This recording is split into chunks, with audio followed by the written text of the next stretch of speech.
Actor Prakash రాజు, YouTuber తులసి చందు వంటి వారు దేశద్రోహుల్లా, హిందూ మత వినాశకుల్లా ప్రవర్తిస్తూ ట్వీట్ల మీద ట్వీట్లు షేర్ చేస్తూ, వీడియోల మీద వీడియోలు పోస్ట్ చేస్తూ ఉండడం మనం గమనిస్తున్నాం.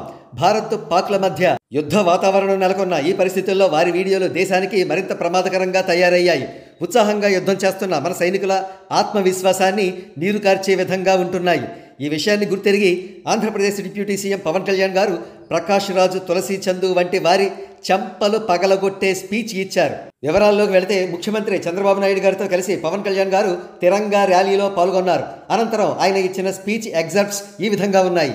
దేశం లోపల ఉన్న సూడో సెక్యులరిస్టులు సెక్యులరిజం ముసుగులో దేశ సైన్యాన్ని బలహీనపరిచే విధంగా కానీ, కించపరిచే విధంగా కానీ వ్యాఖ్యలు చేస్తే, ఆ వ్యాఖ్యలు చేసిన వారు ఏ స్థాయి వ్యక్తులైనా వారికి బలమైన జవాబు చెప్పి వారి నోరు మూయించడం మనందరి కర్తవ్యం. మన సైన్యం కోసం మనం బలంగా నిలబడాలి. పవన్ కళ్యాణ్ గారికి ఇచ్చిన ఈ వార్నింగ్తో ప్రకాష్ రాజ్కు పగిలిందని చెప్పవచ్చు. ఇకపోతే పాక్పై భారత విజయం పట్ల రెస్పాండ్ గాని బాలీవుడ్ సెలబ్రిటీస్కి కూడా పవన్ కళ్యాణ్ గారు చురకలంటించారు.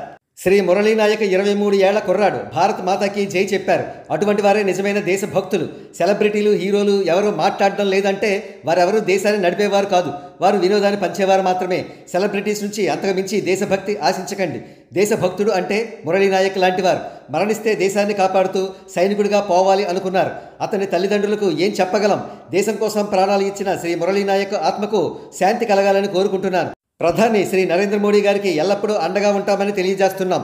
మురళీ నాయక్ అమర్ హై అన్నారు.